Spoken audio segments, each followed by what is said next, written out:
Hello.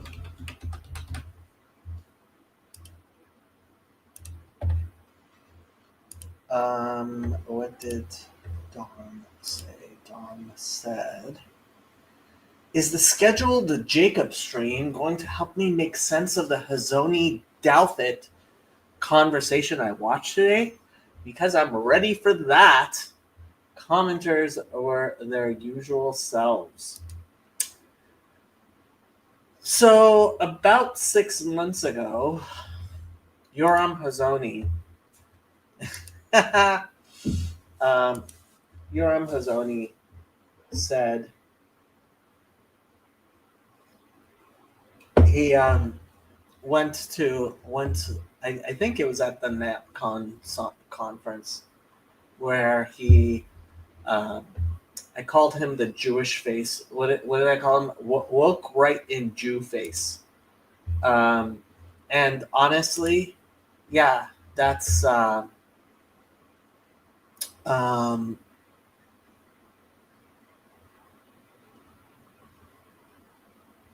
hmm. Um, and honestly, that's been kind of like, um, sorry, got a text that distracted me.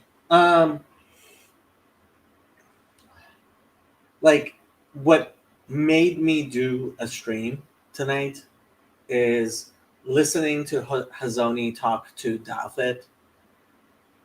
Try very much not to actually um, talk about the problems and call out what he should, and then have the chutzpah to say that 6 months ago you couldn't have known that these problems that there would be the blow up. I mean, I didn't get the exact quote. It was towards the end of the stream, but it was like, are you kidding me?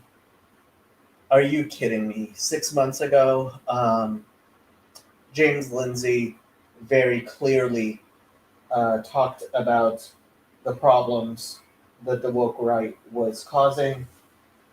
Are you eating my shoe? Could you please not eat my shoe? Thank you. You are in fact eating my shoe.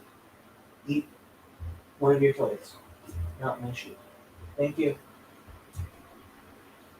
Um, and um, I mean, James Lindsay has been talking about this forever, and um, no, it's not some huge surprise. And to the degree that people are just waking up to the problems that exist, you're part of the problem, Mr. Hazoni. Um, you helped to give cover to people who um, have no business. You, sir, do not get to eat my shoes. That's not one of the things you get to do. You get to eat your balls. There you go. The the people who are um, competent and good people um, are people who will actually listen to Jews that they trust and um, ask them about things like anti-Semitism, because not because of some standpoint epistemology type understanding of special knowledge, but because people with a particular interest in a topic are more likely to have considered it, and members of communities are more likely to have spoken to other people about the particular concerns and be more aware of histories, etc., etc., etc. And so when I Yoram Hazony has, like Ben Shapiro, two people who are unfortunately. Can you please not eat my shoe? Thank you. You have toys to play with, not my shoes. Um, the there are people, especially on the right, who go to people like Yoram Hazony and Ben Shapiro and um, depend upon them to be the type of person who says that ridiculous accusations of no, no eating my shoe. Stop it. No shoe eating. And there's a reason I'm not taking this particular shoe away, because if he eats this shoe, I'm actually not that put out by it. But I want him to learn not to eat shoes. Um, so people who go to Yoram Hazony and Ben Shapiro to see what are legitimate grievances of anti-Semitism should be, hopefully, should be getting good information. And what I saw at NatCon, which is why I called Yoram Hazony woke right in Jew face, was him at best being ignorant. And the fact that now he's saying nobody could see 6 months ago, well, I saw it 6 months ago. Where were you? And yeah, that's what I have to say about that. I mean, we can talk about what's going on at Heritage. The president of Heritage needs to step down. At this point, I think his name is Banks. I forget what his name is. But whoever the president of Heritage is currently, he needs to step down. And despite my disagreements with John Podhoretz and the whole Commentary Magazine crew on many things, they are quite stridently Zionist. I think John Podhoretz has the right of it. Kevin Roberts. Yeah, that makes sense. Thank you, Columbus.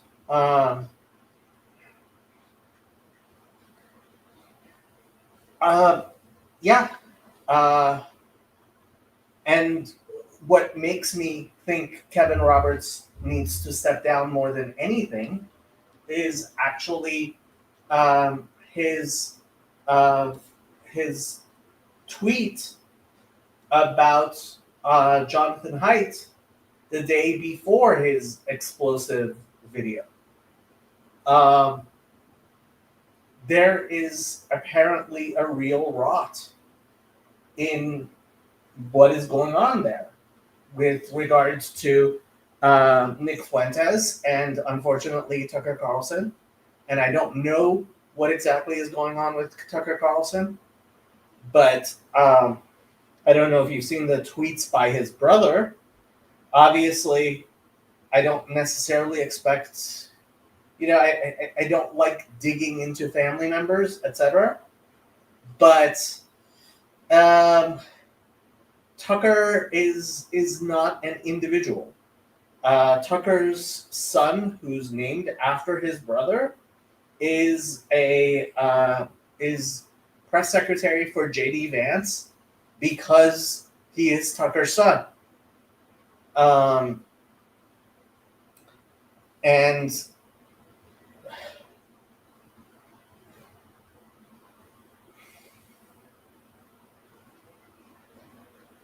I mean, I've tweeted out about a lot of this stuff. Um, yeah, I don't know if people want to come on and talk about this. If people even have comments or questions or whatever. Um, but yeah, that's what galled me was at the end of the interview with Douthit, he claims that, and I have to say, I mean, I have to go back to what I said 6 months ago. I believe I said this 6 months ago. Is there is a certain class of Zionism which believes that anti-Semitism is God's way of vindicating Zionism. And obviously, the best thing in the world is for all the Jews to leave the United States and move to Israel. And so I don't think Yoram Hazony minds as much as I do that somebody like Doug Wilson thinks that having synagogues is not a like legally he would ban synagogues. Oh, you can congregate at home, but you can't have a in. I mean, he puts it. You can have church bells, but not. You can have church bells, but not minarets. And obviously, I mean, we don't have the synagogue equivalent of either church bell or a minaret. But being able to drive down the street and see that there are synagogues, right? And those synagogues can be as prominent. And yeah, yeah, he is moderate. See, this is the thing. Wilson, as far as Christian nationalist, and he's like, oh well, like I'm not going to do it today, right? He thinks it's going to take 500 years before synagogues are banned, and he claims that he would never have, it be illegal to be Jewish, but at the same time, he does believe that it should not be. Jews should not be holding public office. He thinks you should be a Trinitarian to hold public office. Yeah, these are the types of things that, and frankly, Hazony in his discussions with Wilson has not. I mean, I don't even know if is it colonymous though? Making shuls illegal is making being Jewish illegal. I don't know that it's making being Jewish illegal, right? You can have minyanim at home.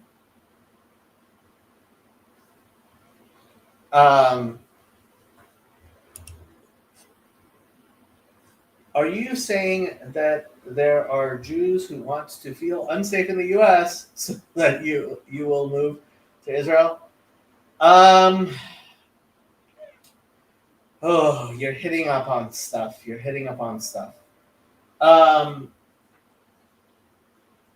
There has been in the history of Zionism events where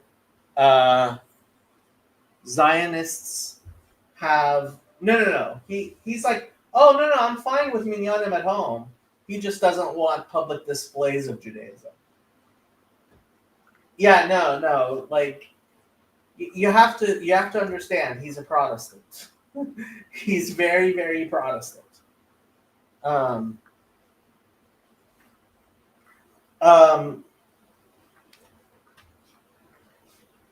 What was? Who remembers? What's the name of that affair where with the synagogue bombings in Egypt that the Zionists did? Colonymous, you know what I'm talking about. I think Bar Levy affair. Here, let's ask Grok. Don't spill tea on yourself. What? Hey! Stop biting me. What was the early style of romance?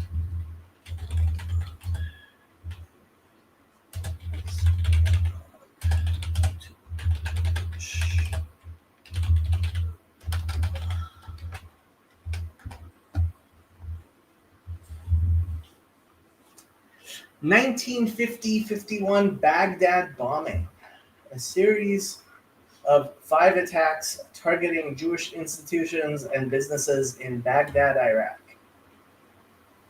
Yeah.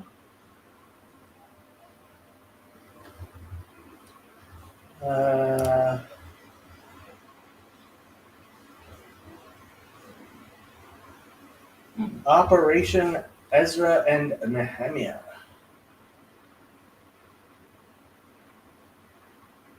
Yeah. So obviously there are people who deny and whatever, but yeah, there are definitely Jews who see it just right. Was it the Levant? Well, no. I don't think he would make strimals and yarmulkes illegal, but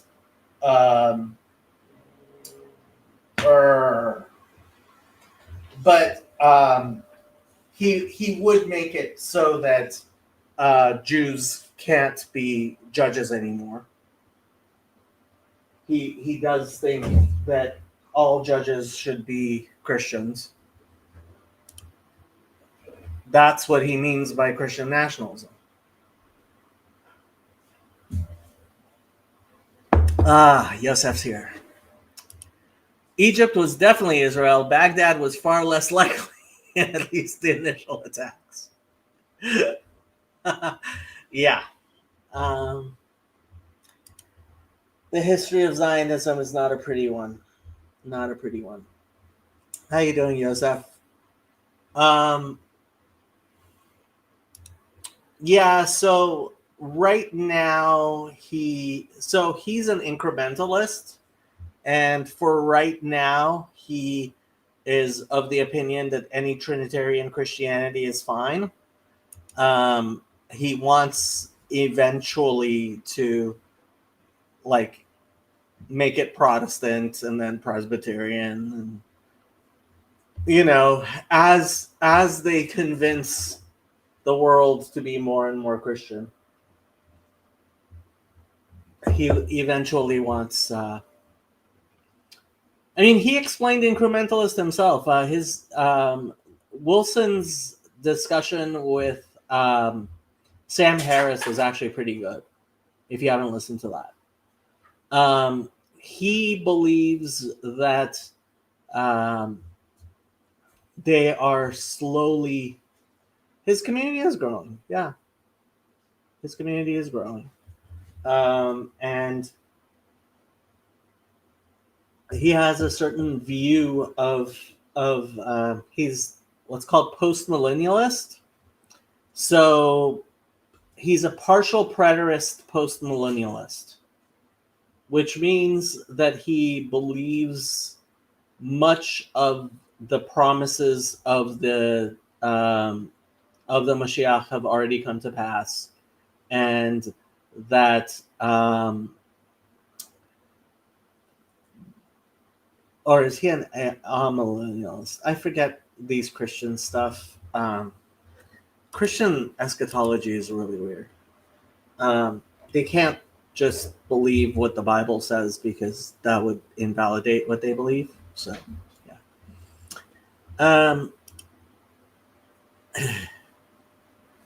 I keep remembering PBK's comment on Wilson's ambitions. Call me when he gets to Boise.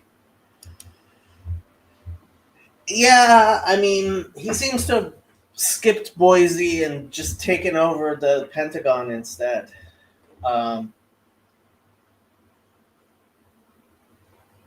which is what makes people unhappy. Um, if Hegseth was Secretary of State, people would be a lot happier. Marco Rubio is a Catholic, and frankly, if this stuff actually became real, um, Wilson would have to deal with the integralists first. The fact is, the Catholics are getting there, and I won't talk about what incentive Catholics might have for being open borders in this regard, because yeah, there's that as well.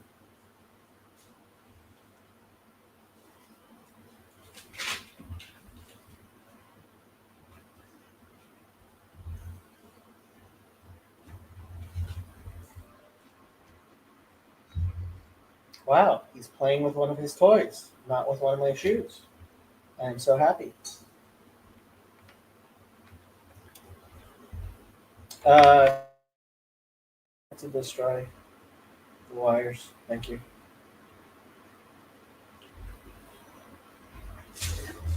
Okay, ladies and gentlemen, I'm not going to sit here and just talk to myself, despite the fact there's a bunch of you watching. There's 8 of you watching, maybe 9 of you.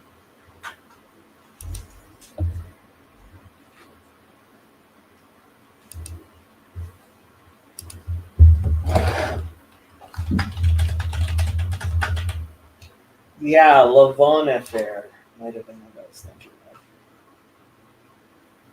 Yeah, that was the one in Egypt in 1954.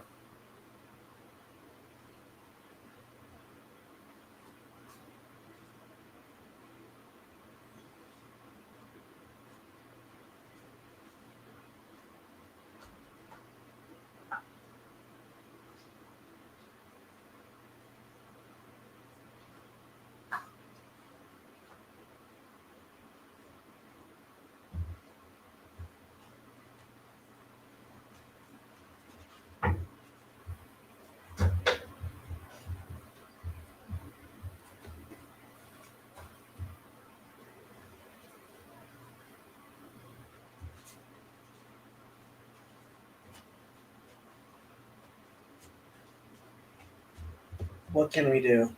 We have to live with these Zionists.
Ha! Funny. Um, Tusi is going on about. I have no idea who Tusi is. About Iran getting ready for war with Israel. I haven't watched any of it. Who's Tusi? Iran is not getting ready for war with Israel. Iran is getting ready for the death of Ayatollah Khamenei.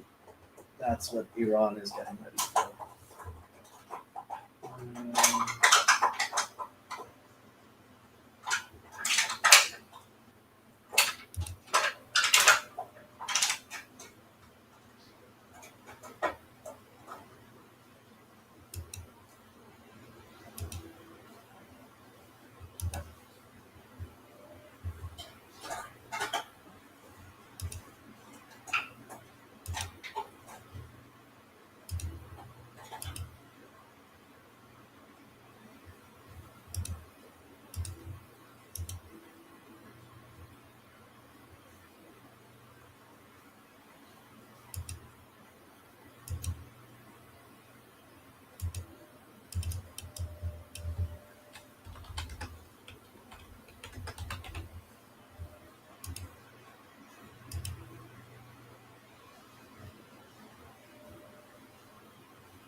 Oh, Mahir 2C TV. Yeah, he's crazy.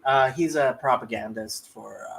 If it's the guy I'm thinking of, he's the propagandist for Iran. He has about 1.2 million subs. Was at 700,000 when I found him. He's the one that's in English, right? Let me just check. Mahir 2C.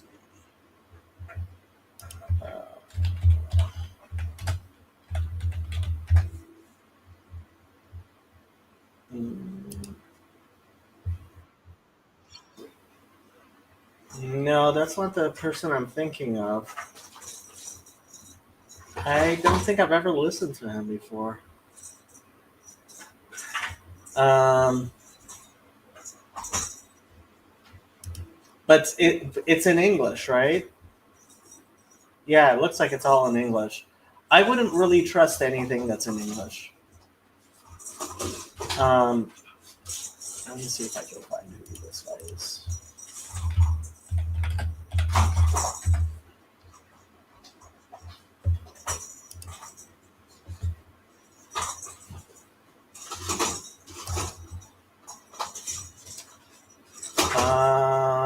Well, he looks like he's followed by a bunch of people, but nobody that I. He's. I mean, he's followed by a bunch of. He's followed by Dr. Hemmati, who's not. Who speaks Farsi and isn't silly. Yeah, I don't know him. I'm gonna have to check him out. Okay. Oh, we have a. I hear there are major droughts. No, there aren't major droughts. There's major. What you call it?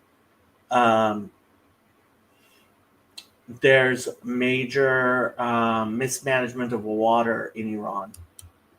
Uh, Paul Vanderclay's here. 11 people watching you work on your computer. I'm not really working on it. I have no idea what about the title of this live stream. Sounds anti-Semitic. Don't know if I should be involved in this. Maybe Jacob doesn't know he's live streaming. Surprise! I do know I am live streaming. I'm guessing you didn't listen to the Dalfit Yoram Hazony interview yet, Paul. I'm guessing you'll get on it. Tusi taught me the word nutters, but it only sounds good with a British accent. I believe you. He's an Iranian monarchist, definitely not a regime propagandist. Okay, in English. He's basically the Persian Tommy Robinson at this point. Interesting. Yeah, so that's why you don't know what I'm talking about, Paul. You don't keep up on your Ross Douthat. It's been out for hours now. Hours and hours. Okay, are you guys going to make me watch this 2C guy? Let's watch this 2C guy. What if he copyright strikes me? I don't think he'll copyright strike me. Should we do latest or should we do... I mean, latest videos was a month ago. Live...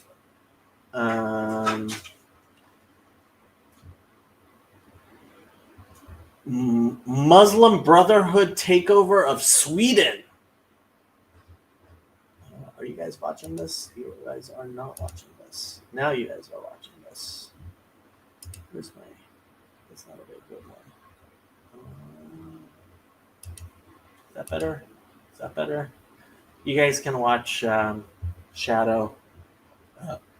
What you call it? Be nice to the boomers, Jacob. Is that the one about Fuentes? I don't want to know anything about Fuentes. I hate the internet that the internet puts it in my face. It's not actually about Fuentes. It's about heritage. It's much bigger and more important than Fuentes. Let's see. Well, let's take Paul off. The Hazony thumbnail is Fuentes, which was dumb. Oh, I did not realize that. Okay. Because they didn't actually talk about Fuentes. Yeah, they did. Okay. Should we listen to this one or should we listen to this one? Let's listen to what he says about Iran. Hello, everybody, and welcome to 2C TV, your global news channel. I'm Maya 2C, and this is breaking news coming from the Middle East as the Islamic Republic of Iran. Did he just call himself Meyer 2C? His name is Mahyar. Mahyar. Facing a new challenge. Guess who? Oh, themselves, because they don't even know how to run a country. The Iranian economy. This is true. Is collapsing. The currency has already collapsed. There is a massive water crisis, but the Iranian regime's priority is to prepare for another war. They are going to. Oh well, yeah, they're spending their money on their. I mean, this is what happens when you have an apocalyptic,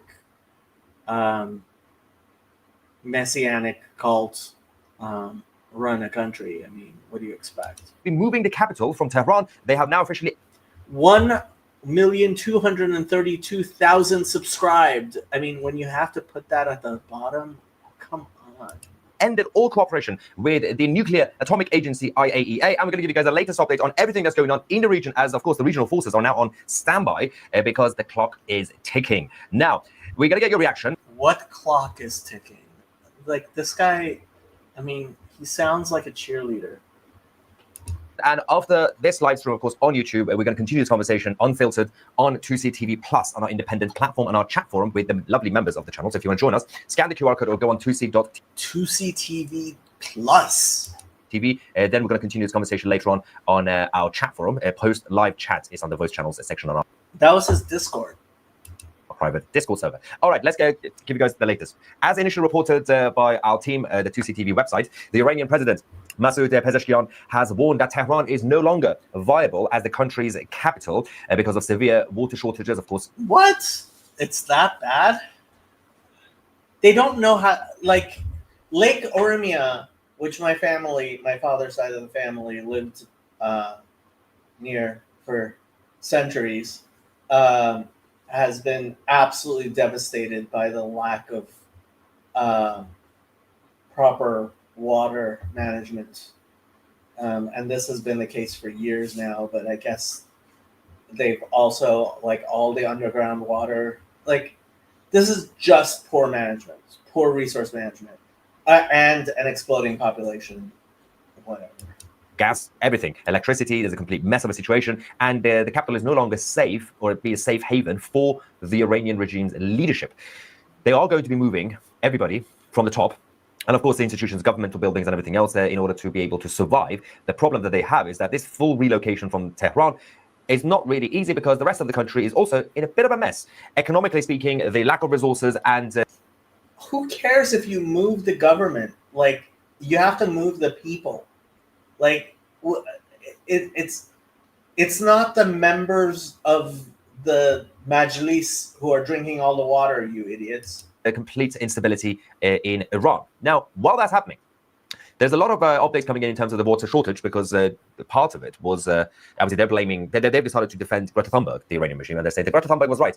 But in reality, this is mismanagement as well as sabotage that's been going on that is creating a big issue. For example, this is the Amir Kabir Dam that holds only 8% of its capacity, leaving less than 2 weeks of drinking water. In about 2 weeks' time, this whole thing will collapse. Authorities are now urging citizens to reduce consumption as rationing begins. The problem is you don't really have to tell people to do rationing because there is no water. So 8% left, the whole thing, but people don't have anything. Now they're saying, well, you should do rationing. Well, okay, we can try. Now, an examination that there was a full assessment of the existing... Why is this map in Hebrew? The map is in Hebrew.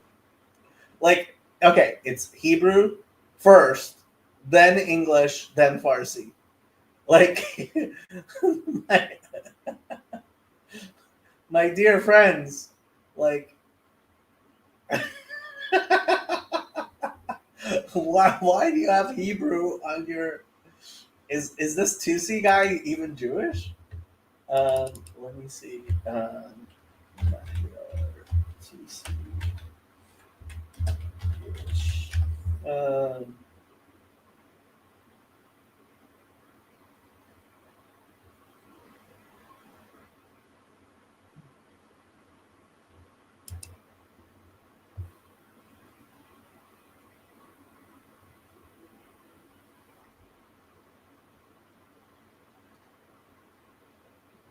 Oh, yeah, he's Israeli? No, he's British. Oh, he was celebrating Israel attacking Iran, apparently. Um,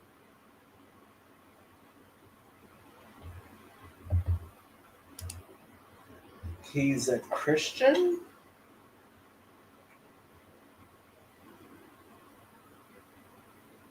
Apparently he's a Christian.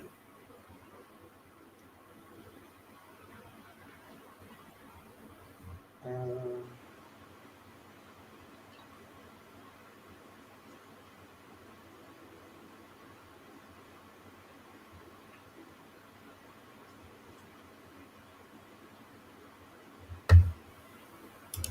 anyway, back to. I mean, how much are we going to dams. 5 main reservoirs that supplied water to the capital. The deterioration has been going quite rapidly, with levels dropping day by day. This has been going on for years. Obviously, it's now the 20th of November. We're getting closer to December. No rainfall, and the falling water levels, of course, includes the crisis of the military bases as well that are being affected just outside of Tehran. These are the locations that you can see. All the 5 main reservoirs are just outside the capital. That obviously feeds the capital, but it seems like they're all going down. Meanwhile, the Iranian leadership, the Islamic Republic themselves, are picking a fight with the international community. Again, they believe that something is about to happen soon, so they should prepare for war before it happens. So the line from Tehran is literally, officially is, in order to prevent war, we are going to prepare for war. So the foreign minister, Abbas Araghchi, has now said that Tehran is scrapping the Cairo agreement. I don't know if this guy actually speaks Farsi. I don't know if it's the British accent but like he doesn't even say Araghchi correctly. Ending its nuclear cooperation framework with the atomic agency IAEA, and it's now stopping all inspections and monitoring of its nuclear facilities because the Iranian regime says that we can't trust anybody and we have to defend ourselves and we have to accelerate the nuclear program. Yeah, I'm bored of this. Let's see.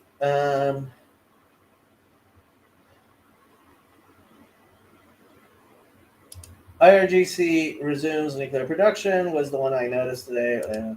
I wasn't going to watch it because it was going to be about Fuentes. They barely mentioned Fuentes. Passing reference to Fuentes once or twice, not even about him or anything he said, but really the figurehead. Yeah, it was a good Douthit convo. It was okay. My problem was that it was with Hazony and Hazony was being Hazony. I thought Hamas pager wearers were an exploding population. Ta-da-ta. Paul made it funny. Because the Jews are the most competent people in the region. Yeah, he's apparently a Christian living in the UK. His father is still in Iran.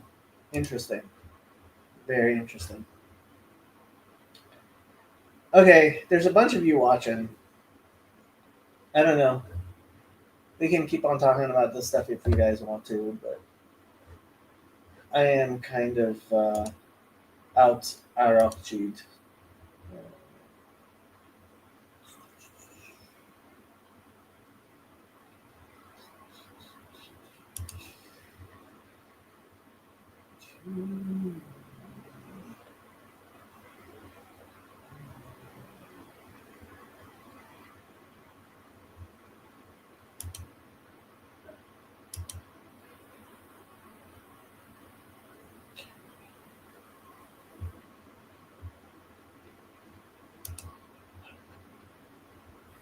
Who is Yoram Hazony? I don't know who he is or why you hate him.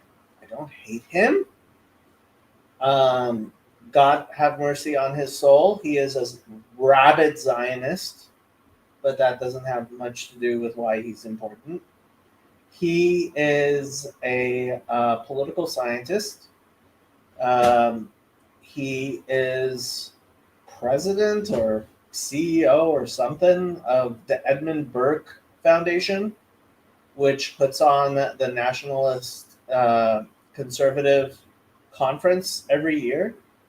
over the past 8 years, he has come forward as being possibly the most important political theorist genuinely on the right. He is a friend of Doug Wilson's. I know how much you love Doug Wilson.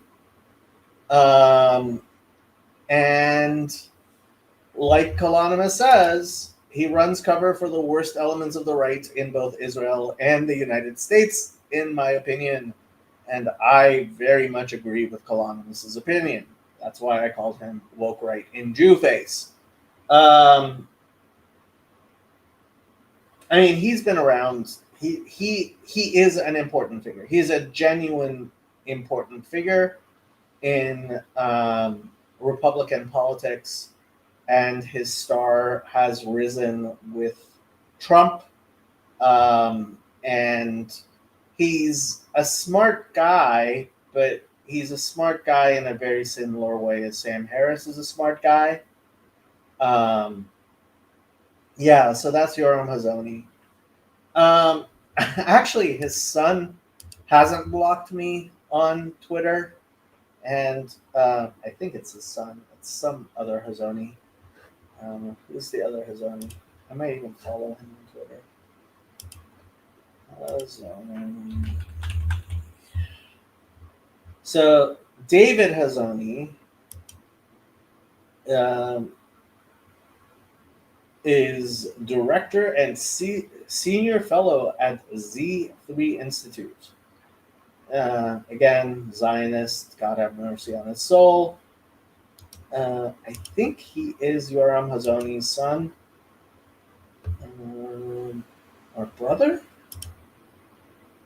David Hazony,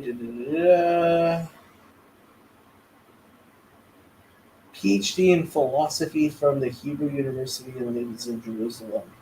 Might be his brother. Let's ask Rock. Rock.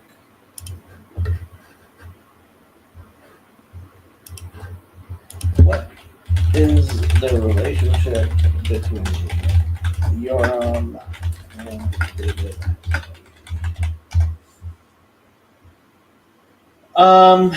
Yoram Hazony, an Israeli-American philosopher and political theorist known for his work on nationalism and as president of the Herzl Institute, is the older brother of David Hazony, born in 1969. Yeah, he's only 5 years older than David Hazony. David Hazony, I have more respect for. Apparently, they're actually pretty close, but Yoram Hazony is can be a silly man at times. I moved to start ignoring Nick Fuentes and actually realizing the issues he is indicative of. I generally agree with that. Well, I did the thumbs up, so my work here is done. Thank you, Don. You're my favorite. I had dinner with Doug Wilson's son-in-law tonight. Which one? Apparently, all of Doug Wilson's grandchildren, are direct descendants of Rabbi Leopold Cohen. God have mercy on our souls. Rabbi Leopold Cohen, not being a rabbi, not being a Cohen, and his name not being Leopold. But that's a whole other story we could get into. Yeah, Doug Wilson and Yoram Hazony are friends. Let's put it that way. And frankly, I have much less problem with Doug Wilson's theology than Yoram Hazony's. Doug Wilson, despite being a Trinitarian, God have mercy on his soul, at least isn't a Zionist. God have mercy on the Zionist soul.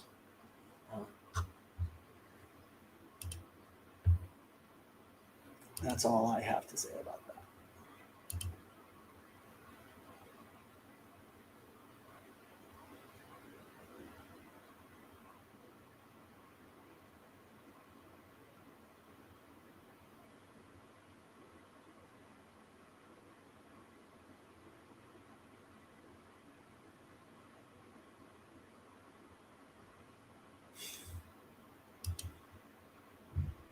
Oh, our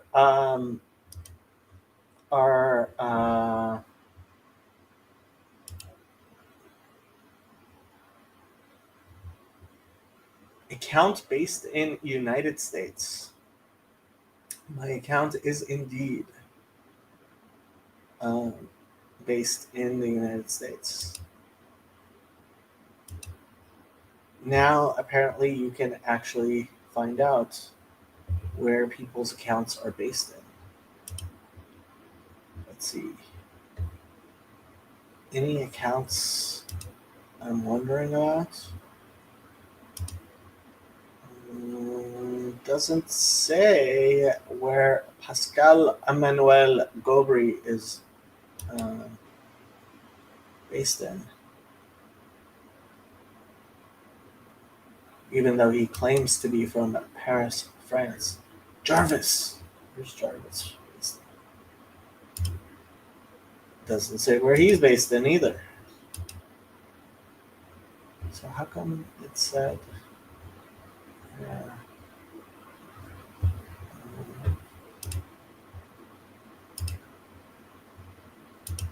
this is not giving a lot of um, information.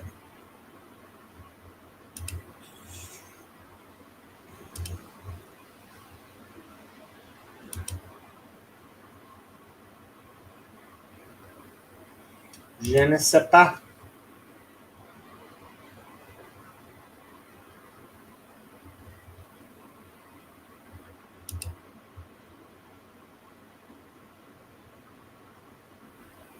Oh, this is a joke. Okay, that's funny.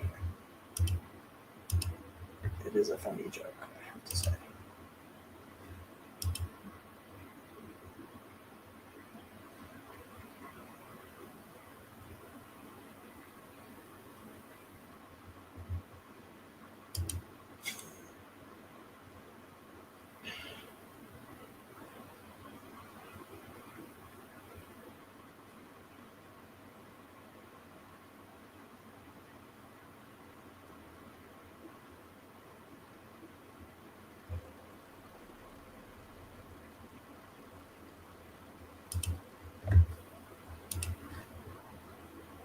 What are people saying?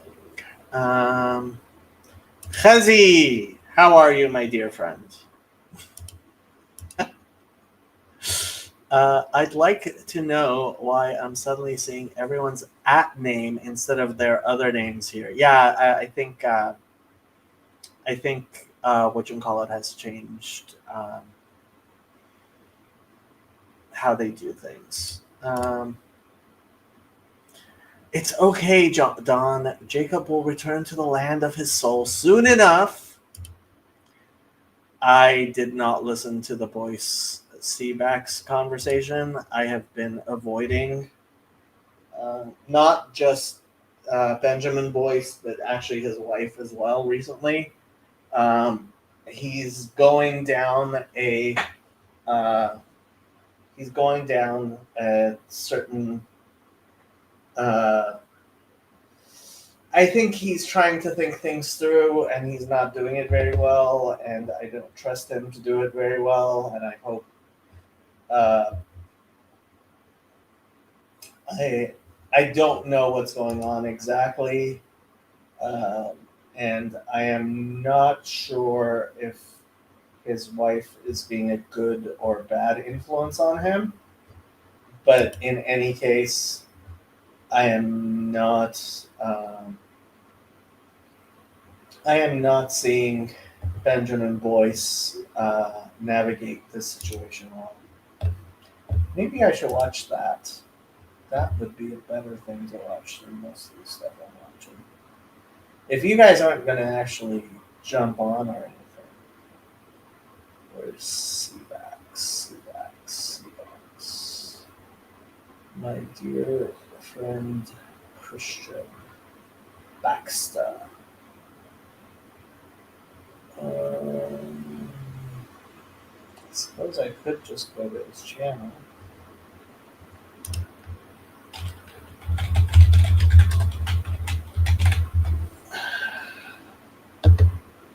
He hasn't hit 1,000 subscribers yet? That's surprising.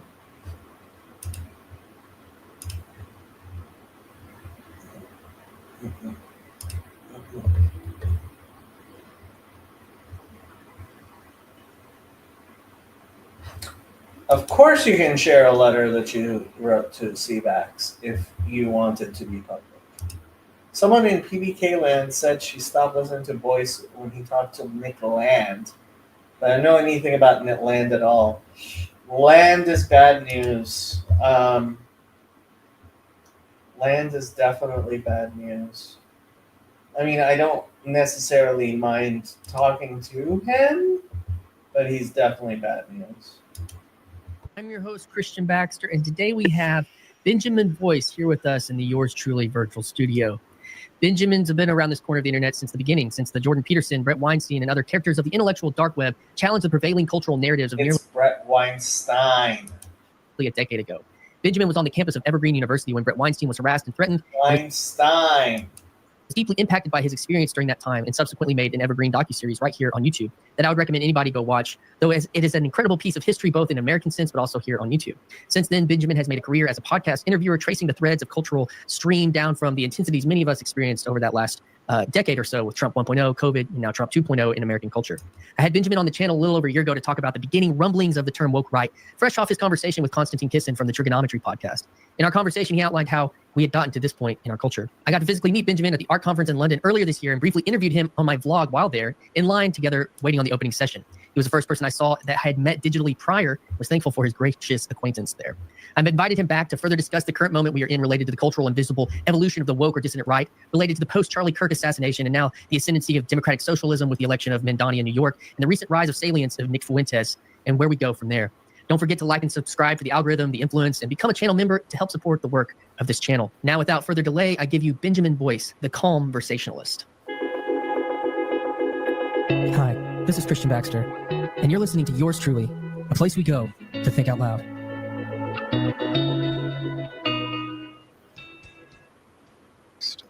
Christ. Yes, sir. Do you know that you're my biggest podcast? You're my biggest podcast. Your biggest get? Yes. Well, maybe, but you're the most viewed. Oh, my episode. Yeah, most viewed. Oh, interesting. What other heavy hitters have you had? I don't know. Nobody. Vicky, J-Hall? Jordan, I've had on multiple times. I love Jordan. Yeah, and he was my third episode. It was right when he was converting to Christianity. I made a video just playing oh, Billy Graham saved Jordan Hall, because where he's from is the Billy Graham. There's a monument there, and there's a camp. That's where his monument, Billy Graham's monument, is, and it's just kind of in the water of evangelicalism is kind of that. And I was I kind of was just making a symbolic point, and I was doing this kind of sociological look at the difference between Black Mountain and Asheville, and he commented on it, and I didn't think that's how this stuff worked on YouTube. I just thought you play on here and nothing happens, and so that's how that happened. Another thing that annoys me about StreamYard, I set up my camera so it looks like I'm okay. Well, maybe I'll just go straight on. Yeah, straight on works fine. Okay, I'm sorry about that. I have aesthetic necessities. You're a pro, dude. You're a pro. I trust these little things. It's these tiny little things, and I have to hide myself so I don't look at me. Oh, that's yeah. I don't even know if you can do that. Can you do that? I cover up everything with a bunch of windows. A bunch of Finder windows. Finder. Macintosh. Yep. It's the you know what it is? What? Why I stick with Mac? Tell me. Is the font resolution. Windows is just chunky. It's got these chunky, you can see the pixels, and I want smooth letters. But then I was part of the ecosystem, so. You're yeah, that too. But you're good. You're good. I guess. Are you still a millennial? Are you considered a millennial? No, I'm a young Gen X. I was born in '76, so I think the cutoff is 80. But I'm in the last Gen Xers. But I'm not a millennial. Millennial's probably 80, 85. Yeah, that's me. But the kind of all the digital, clean, really hyper aesthetic, clean. That was our coming up, and that's all been destructed. Gen Z likes paint font, in comics. Ironically though, right? Ironically. Well, I think it's both. That's what I'm noticing anyways. What are you noticing, Benjamin, about the world? What am I noticing? That's a trigger word for some people. Yeah, I thought that went through my brain and I didn't like it, but I just was well, there it is, because I wasn't purposely, but that's how memes work, right? What I've been noticing is that there is a sudden uptick in the use of the word "we" when describing the right wing. And if you look at who are using "we" right now, specifically to gatekeep the right wing, they were not right wing 5 years ago. Yeah. Let alone 10 years ago, 15 years ago. They all voted for Obama and probably voted for Clinton. But they only got on the Trump train when the left went off the rails. And so there's this phenomena of left me's. That's what I call them. Yep. Classical liberal, I have a issue with that word. They like to use that, but it's more like 90s liberal with the veneer of class, like a nod to some sort of perennial liberalism. But they're really upset right now about Nick Fuentes and certain, well, it's Fuentes for some reason and his shit posting. But it all kind of kicked off and went, it entrenched itself a year ago when Daryl Cooper went on Tucker Carlson. And I think it's important that it was Tucker Carlson that's driving this wedge. And I don't think he's necessarily driving the wedge. He is smoking out people who would revert to 2 steps before we are now. And the people who are using "we" to describe what the right wing is or is not don't seem to have the curiosity for a lot of ideas that have been fomenting and being bandied about on the dissident right or the E-right. And so when they critique them, it's always the surface level, well, mustache man bad. It's like Hitler's bad. Like that is their rallying cry. And you've probably spoken about this a lot, but the post-war narrative, the inverted morality of Nazis are bad, and so every decision that we're going to make is going to be not Nazi, it's the same thing. It's a critical theory. It's the same thing that drove woke. He has this absolutely backwards. So first of all, the woke rights are the people who were not Republicans or conservatives during the Trump. So the conservatives were conservative, right? The National Review Online was conservative, right? Ben Shapiro has been conservative. And you, my dear friend, Benjamin Boyce, as I'm pretty sure were not a conservative back 10 years ago. So, and like, he has this absolutely backwards, and he's not going to listen to anybody, and trying to explain things to him is just going to backfire. Yes. Which is ironic because the conservatives are trying to conserve a very centrist attitude and demeanor, but they're using the same tools that. Yeah, no. They're not using the same tools that the woke right, that the woke left did. They're being conservative. The left used. Bill Buckley was a conservative. I don't know why I have to defend Bill Buckley, Ronald Reagan, the Bushes, to the left's detriment, because it empowered the radicals. And they're saying that if the right if we don't take care of our radicals, which might be true, but what is that? How does that shape the conversation? What is really going on the right? Who is actually right? What does it actually mean to be right? And does it have to come down to a incessant discussion about a foreign nation called Israel? Like, why is it always Israel? Like, why? It's always Israel because the woke right makes it about Israel. That's who's making it. Like Nick Fuentes, Tucker Carlson, they are the ones who make it about Israel. And you are the one who just brought up Israel. Why? So those are some of the things that I've been thinking about. Yeah, well, what is the center? Can the center hold? And that the centrists weren't centrist 5 years ago. They were, considered Democrats, or they were considered, liberals, or all these things. And can they? What are they trying to preserve right now? And I think, you're a really interesting figure in that, like, you're even on this picture behind me. This is JG Fox's. This was at ARC where you have that. I got to get one of those. Yeah. Yeah, I'm there at Evergreen. That's such an excellent thing. You should link it in the show notes. It's so awesome. The guy, he works for Unheard, I believe, or alongside Unheard, and he made this mural of a certain snapshot in the culture war. That's where this snapshot, I think it's so apropos because, I was totally influenced and defined by that season, and it sits above my head symbolically because it's like, yes. And then now that snapshot, we are in something else now. That's what it feels like to me. Like, he did capture something, JG Fox did, in that image. And, we were just at ARC, and it felt.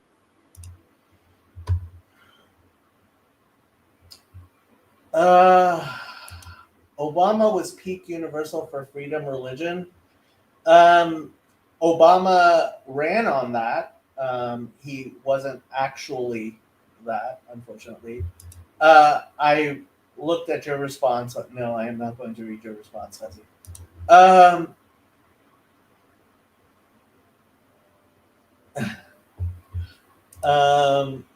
These terms, conservative, right, left, are so scrambled. They can be, and uh, the supposed, uh, like, Benjamin has not been a clarifying voice here. I have been trying to be a clarifying voice here. I think James Lindsay has been a clarifying voice here. I think Ben Shapiro generally is a clarifying voice, despite the fact that he used to be a much more radical Zionist, which is a problem, but that's beside the point. Boyce is not conservative as much as he seems to be socialism in one nationist, if you catch it. Honestly, it's weird. Yeah. Wow. We get an electrician. Apprentice. Electrician's apprentice. Have you seen my doggy yet? Yeah, he's a cutie, huh? He is, and He's still chewing. he's chewing. He hasn't even lost his baby teeth yet. Okay. Even though he's huge. Mm-hmm. Are you coming on Saturday? It's in Manhattan Beach. We're like right next to you. We're driving to you. Oh yeah, I'll check how far the drive is. You said it's Saturday? Saturday, yeah. Okay. Elijah wants us to be there at 4:30. It opens at 5. Let me write that down. It's like I thought it was like as we're ever going to get to anything to you, and then afterwards we're going line dancing. You're going line dancing? I'm joking. But we could go line dancing afterwards. No. No, we can't go line dancing afterwards. No. Are you working tomorrow? Yes. You're working tomorrow. Are you working tonight? You're not working tonight. It's 9 o'clock already. Yeah, my schedule changed for this week. We start work at 3 PM or AM? a.m. You start work at 3 a.m.? Yeah. Oy. It's better. Honestly, it's better. Yeah, I guess it would be than working through the night. So, Yeah. like, you have to be at work in 6 hours? Something like that, yeah. Aha. So, are you going to go to sleep? Maybe. Maybe. What do you want to talk about? Nothing much. Hard to eat long.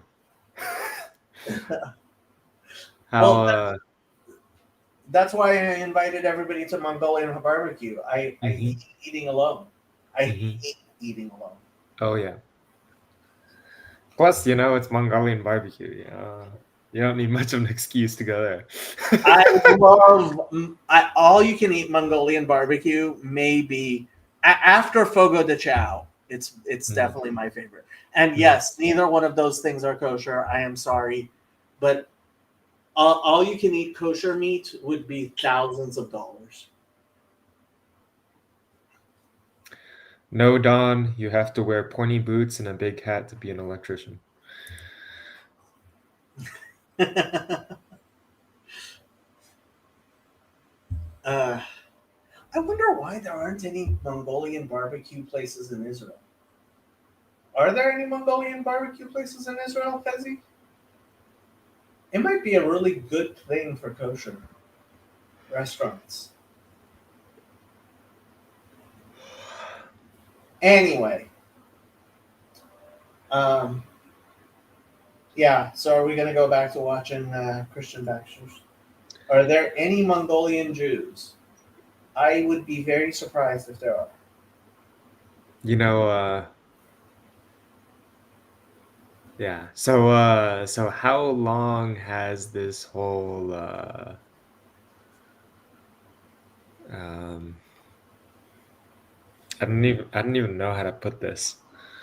Pro-Israel lobby been around in US politics? So the pro-Israel lobby established the state of Israel. Uh-huh. Like you've heard of the Mormons? But that was, if we're going back all the way back, that was a British French thing, yeah? You mean the Balfour? Yeah. Uh-huh. Yeah. How Well, much how yeah. what's the I life mean, of it in have America? you heard of the Schofield Bible? Rings a bell. Okay, so this is what happened. The United States had a bunch of Protestants in it, Okay. and Protestants open up their Bible and they read it. Yeah, and they read a lot about Israel, yeah. Yeah, and they read a lot of things, and their Bible included the Old Testament, Mm-hmm. and then they read the book of Romans and they believe in it, right? And the book of Mm-hmm. Romans says, you're grafted into Israel, but Uh-huh. the Jews are actual Israel. And so they're like, oh, okay. So like all of this stuff is true. And they believe it. Uh-huh. And that's how you end up with the state of Israel. All right. Was it more of a British and French get the ball rolling and then America gloms on, or it was very, I mean, so British Hebrew Israelism, right? So there was a time when the British thought they were the real Israelites. mm-hmm. And like it does all come out of a certain British view of the Protestant Reformation. And so, I mean, you have to realize the Jews were expelled from Britain in 1300 Mm-hmm. and were not invited back until 1500. Mm-hmm. So there were 0 Jews. And like, yeah, it's just a weird mishmash of Christians reading their King James Bible very literally. Mm. And that's why now that there's been kind of a rise in like being Presbyterian and being uh, reading the church fathers, because like the church fathers, they're pretty anti-Semitic. Like they're pretty ridiculously anti-Semitic. And when you go back to the original texts of the Christian Bible, at least the ones that are like the genuine letters of Paul, like Paul wasn't really anti-Semitic. Not really. And so you end up with a very different look if you're actually reading the Christian scriptures than if you're reading the Christian scriptures through the lens of a bunch of anti-Semitic church fathers. You know, I haven't really delved deep into the whole historical, these letters are historical and these aren't, and this is and that is and all that. Do you think it's implausible that the Religiosity can get messy. religiosity gets messy, but like Mm-hmm. that theological crime scene I call the Book of Hebrews, like it is so ridiculous that I wouldn't even I wouldn't even blame Paul of Tarsus for it. Like Hmm. when the original Christian debate, like the debate over whether or not Paul wrote the Book of Hebrews, goes all the way back to like the 4th century Yeah. Mm-hmm. because it's that bad. I think. Shalom I lecha. think. Ma shalomcha. Shalom, shalom. Yeah, you It's think? been. What do you think, Andrew? I think in general with Hebrews, you have to put some elbow grease into it. What's the Father Stephen theory that Saint Luke wrote That's lecture notes of Saint Paul? right. So Father Stephen, the way he Even the is that that Paul gave sermons which were eventually written down and collected, and that's why like it's so bad. Mm-hmm. Okay, I came here to tell Andrew. Yeah, I think. Do you Yeah. hear me? Andrew's connection isn't doing so well. You're chopping, but go for it. No, it's you, Andrew. It's not Yoram. Okay. Go ahead, Yoram. It's a pity Okay. because my message is for Andrew. Yeah. Jacob was selling you stale history. There is nothing between the USA and the state of Israel at the moment that Israel was created. The USA has nothing to do with the creation of the state of Israel. Okay. Yes, there was a vote in the United Nations, and every country had to make a vote. So the USA had to make its mind, and the USA voted for the state of Israel, as well as the USSR. The USSR also voted for the state of Israel. Everyone from his own political viewpoint. What I think, if I can look into the minds of the politicians in the USA at the time, they had a long-term plan to move Britain out of the Middle East. Britain and France was quite influential in the Middle East. They were called superpowers at the time. You have to remember we're talking about the time where Britain and France are superpowers, and the USA is not very much present in the area. Yep. And there was a plan that sort of ended around the 60s to remove those superpowers from the world stage and to reinstall the USA. That was the USA plan. And good relationships between the USA and the State of Israel started around 1967. The first ammunition that we got from the USA was just before, like 65, perhaps. Yes, the Suez Crisis is where Britain and France were finally kicked out of the Middle East, screaming and shouting. So I don't know. Jacob is telling you a version of history that is extremely USA-centric, and I appreciate all the knowledge that I get about all the Christian sects in the USA and their influence on American politics. Yes, it is important nowadays. Wasn't always the case. Britain exterminated all the Jews in the 13th century. The USA was not involved. It's just between us and the British. Mhm.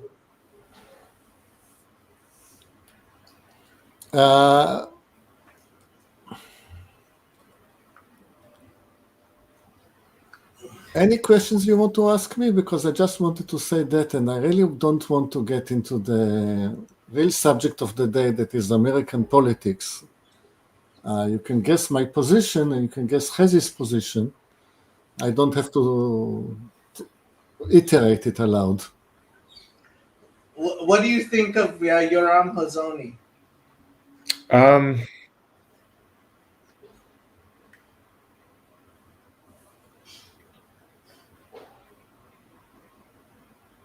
Either one of you. Well, given that I haven't heard much of any... You haven't heard much of Yoram Hazony? He's an Israeli. There are 10 millions of us. There are, but only one of them is the intellectual heavyweights of the Trump administration. Okay. For one thing, there is no far right in Israel at all, not whatsoever. Up to 1950, 52, perhaps you would have gun-bearing, work right Israelis in Israel. They all died out, got a nice job, got a family. Like the conservatives everywhere else, all they can do is object meekly when things go wrong. There is no alt-right, far-right in Israel whatsoever. There is a rearrangement of the right around Channel 14. What is happening that savvy member of the parliament, member of the Knesset, are getting themselves a second unpaid job as a broadcaster in Channel 14. So you have people that in the day will go and do their legal stuff in the parliament, and in the evening will go to the studio and act as broadcasters, which is the best they can do to further their cause. And things are changing that way, and they're changing this way fast. Interesting times. Somebody, I forget who I was listening to, mentioned that there are only 2 Israeli cabinet ministers that anybody knows about. Oh, it was Sam Harris on trigonometry, which is Ben Gvir and Smotrich. Would you say they are part of the far right? They're as far right as you can get. I mean, this is the most extreme far right that you have in the parliament. But in every parliament, you'll have the 2 people who are the most extreme far right. Okay, so in one breath, you're telling me there's no far right in Israel? I said gun bearing. They are parliamentarians. They're trying to push their legislations and failing. One of them is the Minister of Exchequer, I think, which is a position that you put somebody that you want to bury politically. If you have a promising politician, then you want from a position or a friendly but not your party, and you want to bear him politically, then you make him the Minister of Exchequers, and he has to raise the taxes, and everybody hates him, and that's the end of his career. In the United States, the Secretary of Treasury is probably, he's definitely one of the 3 top positions in the United States. Yes, it is. He's doing his job. I mean, he has a job to do. And okay, so you have a top, one of the top, and Ben Gavir is the Minister of Internal Security? Somebody wrote, naturally my conversion dies as soon as you have joined. Will it help if I shut up? Will you be able to get up again? No, Okay. that's a problem with his on his end. But yeah. Yeah, well, I mean, like Yosef. Yosef always, when he says the most interesting stuff is internet dies. It's something I found. If Yosef ever finishes his doctoral dissertation, he's going to have to start coming on my channel more often.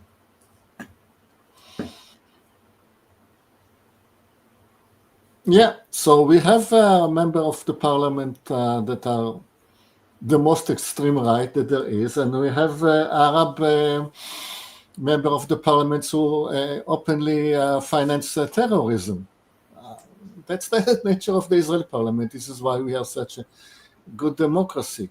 And have you noticed the water management in Israel? It's definitely a lot better than the water management in Iran, that's for sure. Yeah. We have natural resources, and we use our natural resources to desalinate water. So we have enough water. And this is while conducting a war. This is not instead of conducting a war. So we can... If Israel had the natural resources of Iran, it would be an actual superpower. No, then it will be corrupt and it will crumble. You think There is a reason that God put us in a tight spot, because the only way that you can make people honest.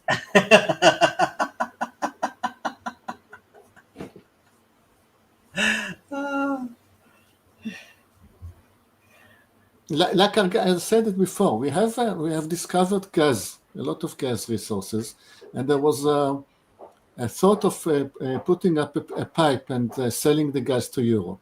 Mm-hmm. If we sold the gas for money to Europe, then this money would go the Zelensky way. It would just evaporate, and I will never see any dime of it. But you've heard the joke. Why did it take 40 years to get to the promised land? Why? Because it takes 40 years to find land in the Middle East that doesn't have any oil. Yeah. Yeah, but there was a loophole, because it didn't say that you cannot find gas in the sea. Yeah. So that's we new. We were politically... the past, 20 years that they found gas offshore? Yeah, very recently. Yeah. So we were politically barred from selling the gas to Europe. There was a thought of moving the gas through Egypt, but that's also politically explosive, literally. Mm. So we stuck with the gas, and then we can put it to good use. It's a God gift. Yaakov wrestles with dog. Yeah. Yeah.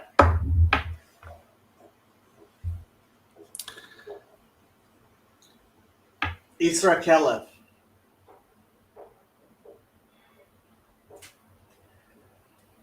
Yeah. No. Yeah. You can see with the relationship that Jacob has with his dog that is not a traditional Orthodox Jew. Yes. A traditional Orthodox Jew would not wrestle with his dog on a live stream. My aunt in Israel, she gets so mad when she saw people treating their dogs like children. She's like, they don't have real children. That's why they treat their dogs like children. I have two comments. Paul van der Klee says Israel should manage Iran's water. It used to be up to the 70s. Israeli companies were doing construction and infrastructure in Iran, and Iran was a good place for that. Andrew says... My father went back to Iran after graduating Technion. Yeah. In fact, since we have built most of the bridges in Iran up to the 70s, we had the construction plan for all of the bridges in Iran, and it was very easy for us to decide which bridge to demolish and how. To Andrew, asking about the constitution in Israel, unfortunately or fortunately, our only constitution as a nation is the Bible. So we don't have a constitution in Israel. So that's not how I would put it. The Constitution of Israel is Aaron Barak's wishes. That's exactly the question. And therefore, one man took on himself to be the Constitution of Israel.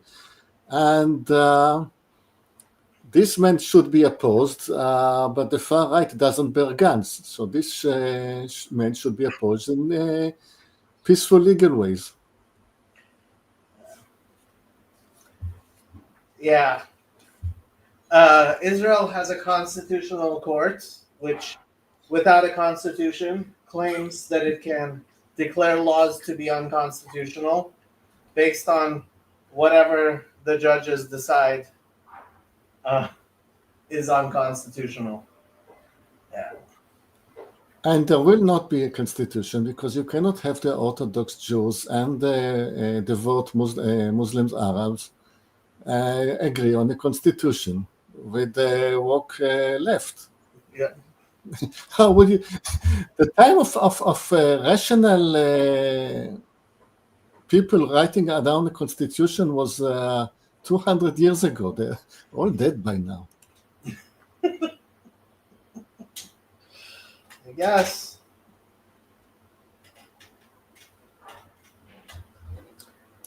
I 100% agree with you. I totally agree with you, Paul. There's no, if you ask me, there is no having a Jewish state at all until the time comes. Yeah, there was a talk about the king of Israel. That's Aaron Barak. Yes, but if we're reading Kings 1 now, and we see what's happening with kings in Israel, it's like governments in France. Every 2 months there's a new one. Really? France is having a... Oh, did Macron's government fall? Always. I mean, the king stays, but his government changes all the time. Uh-huh. Okay. Also happens in Jordan sometime. The king always stays and the government is replaced. How much is Jordan an actual monarchy? 100%. Really new. 100%. 100%? Okay. I was expecting... Hazzy says you're wrong. I would a priori agree with Hazzy, but I don't know what about. He means about the possibility of having a halachic Jewish state. Obviously, he doesn't agree with me that halakha does not allow for a Jewish state, but that's a halachic debate. Rabbi Steinsaltz thought you could have the Sanhedrin be the upper house of the Israeli parliament. He wanted a Sanhedrin and a Knesset together. And he was a respected rabbi of sorts.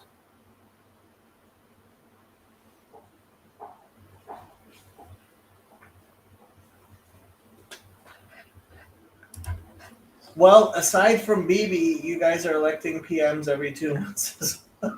You know, you have periods of instability and periods of stability.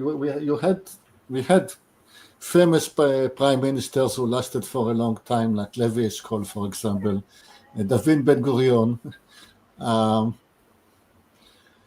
Once upon a time, once in a while, a figure arises and it keeps a coalition for a long time.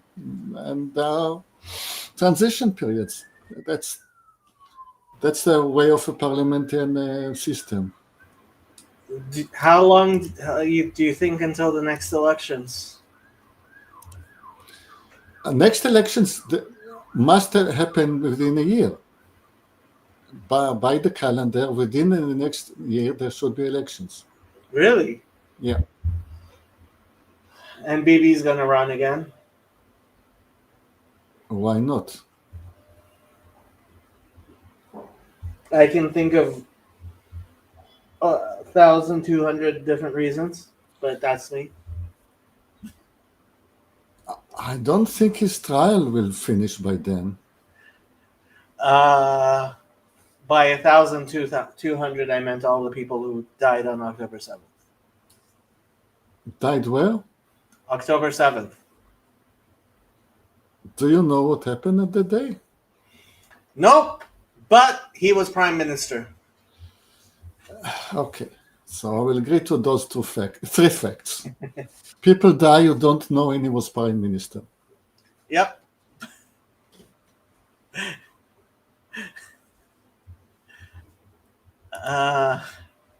If after you had entered the land that God, Hashem, has assigned you to you, and to take possession of it and settle in it, you decide, I will set a king over me, as do all the nations about me.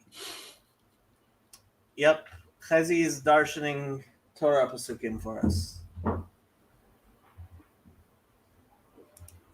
If you say so.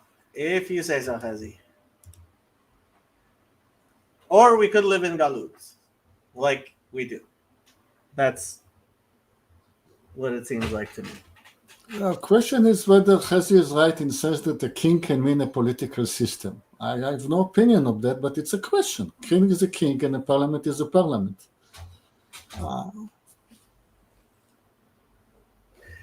And yes, as Kalonymous says, could you please stop destroying everything? Thank you.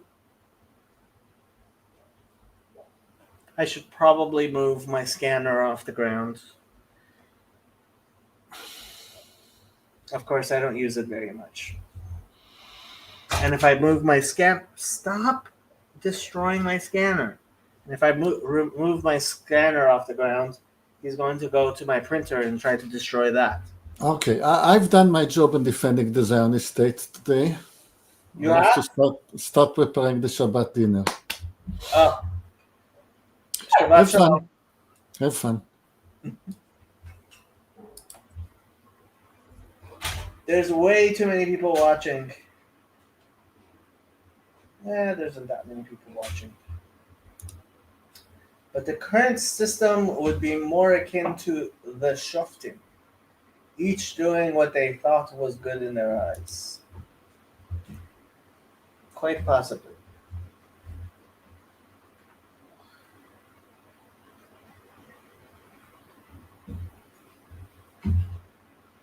Okay, people. Unless somebody's going to jump on. We've been going for almost 2 hours. I'll go for another 20 minutes. I had to buy stuff to wrap around all my electrical cords when my dog was a puppy. Yeah, he hasn't been chewing that much. I mean...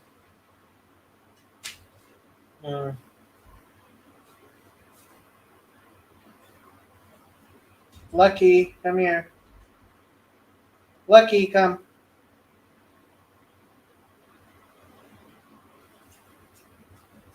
That's a good boy. That's a good boy.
Shadow and Lucky have gotten to the point where they're kind of sort of playing with each other.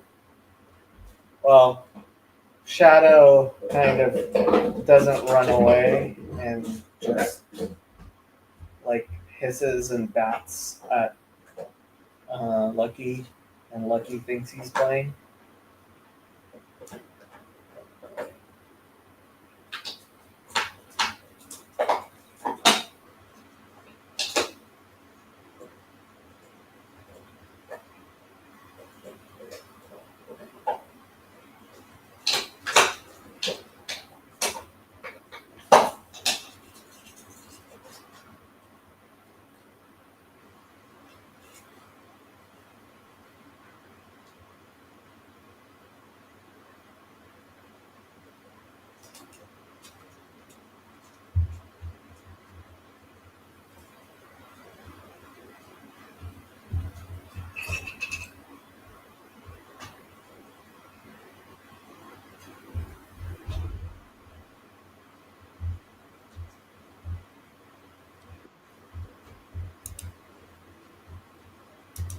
Andrew's back. Yeah, who would have thought? Now that Yoav is gone, my computer can handle this stream. Anti-Semitism. I know, right? We have to keep playing hopscotch. Dawn says, I used to have a cat that would hide behind furniture and leap out with a Bruce Lee move when a dog walked by. Is that actually a picture of your dog? No. No. Yeah, my dog doesn't sit still. Are you actually going to stay awake until you have to wake up at 3, or are you going to sleep a bit? Usually I go to bed around 10, so somewhat soon. Uh-huh. I mean, when I say usually, I mean this past week. Uh-huh. How long are you going to be on the schedule?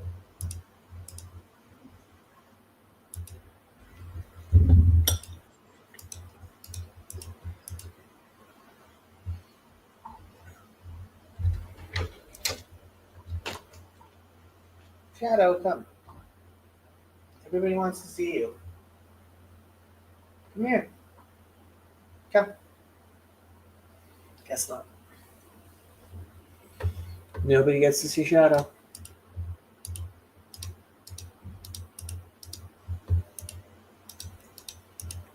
Andrew?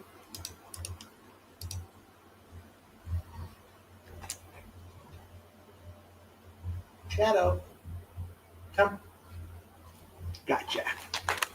Come. Wow.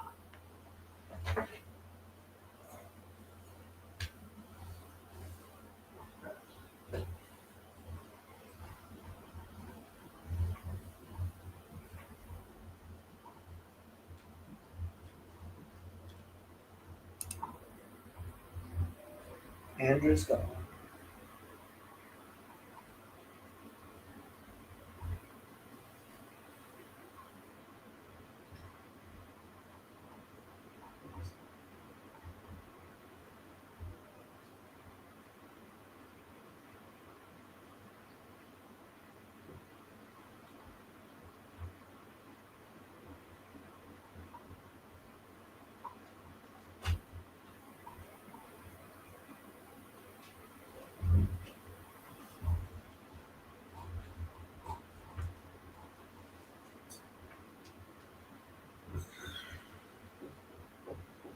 Okay, people. I think I am going to end the stream.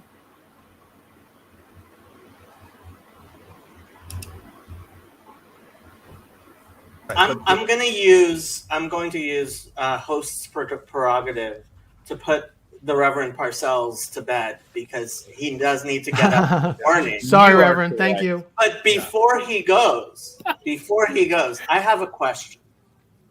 Let's say God forbid, that I were to burn somebody at the stake for not being a Trinitarian, and I did not repent of that, is that a salvation issue?